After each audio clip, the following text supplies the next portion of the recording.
स्वयंपाकात स्वादाची जान, डीएम मसाले तुमच्या घराची शान। छत्रपती शासन महिला गृह उद्योग कबनूर इचलकरंजी घेऊन येत आहेत अस्सल परंपरेची मराठमोळी चव म्हणजेच डीएम मसाले। मटन मसाला, चिकन मसाला, धणे पावडर, गरम मसाला, बिर्याणी मसाला, तिखट, चवदार मसाले आणि चटणी म्हणजेच डीएम मसाले।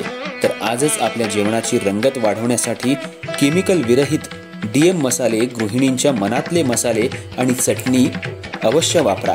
डीएम मसाले महिला बचत गटाद्वारे करणारे स्वच्छ माफक दरामध्ये म्हणजेच डीएम मसाले।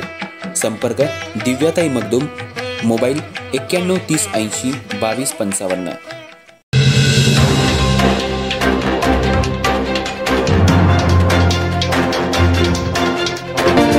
नमस्कार, मी तेजस्विनी मगदूम। एम मराठीमध्ये आपल्या सर्वांचं स्वागत आहे। पाहूया ठळक घडामोडी।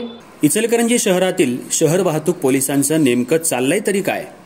शहरातल्या गोरगरिबांवर पोलिसांची कारवाई, पण मोठ्या धनदांडग्यांवर पोलीस कारवाई करत का नाहीत? एखाद्या परमिट रूम, बिअर बार, देशी दारू दुकानासमोर पोलीस थांबतात। एखादा दारू पिऊन आल्यानंतर त्याच्यावर पोलीस ड्रंक अँड ड्राईव्हची कारवाई करतात, पण शहर वाहतूक पोलीस मोठ्या धनदांडग्यांवर कारवाई का करत नाहीत असा सवाल निर्माण झालाय। इचलकरंजी शहर हे कष्टकऱ्यांचं गाव आहे। या ठिकाणी वस्त्रोद्योग मोठ्या प्रमाणात असल्यामुळे सर्वसामान्य कामगार 12-24 तास यंत्रमागावर काम करत असतो। थोडासा विरंगुळा मिळावा यासाठी काही जण permit room, beer bar and hotel या ठिकाणी जाऊन दारू पितात।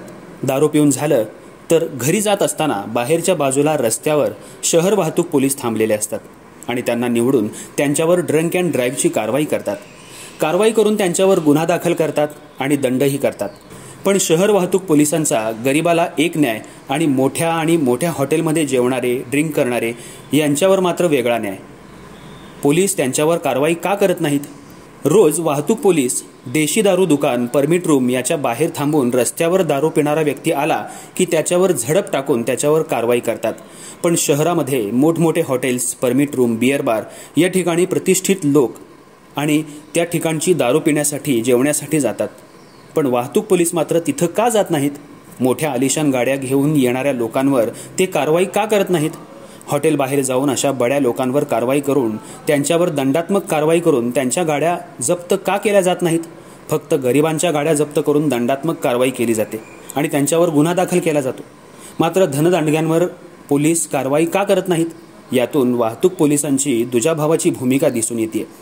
धनदांडगे दारू पिऊन रस्त्यावर गाडी चालवत असतात, त्यांच्यावर कारवाई मात्र वाहतूक पोलीस करत नाहीत, फक्त गरिबांवरच करतात। त्यांचे वरिष्ठ अधिकारी यांना हे दिसत नाही का? गरिबाला कोणी वालीच नसतो। गरिबांना फक्त कायदा सुव्यवस्था आहे का? धनदांडग्यांना कायदा सुव्यवस्था नाही का? का ते दारू पिऊन गाडी चालवत नाहीत?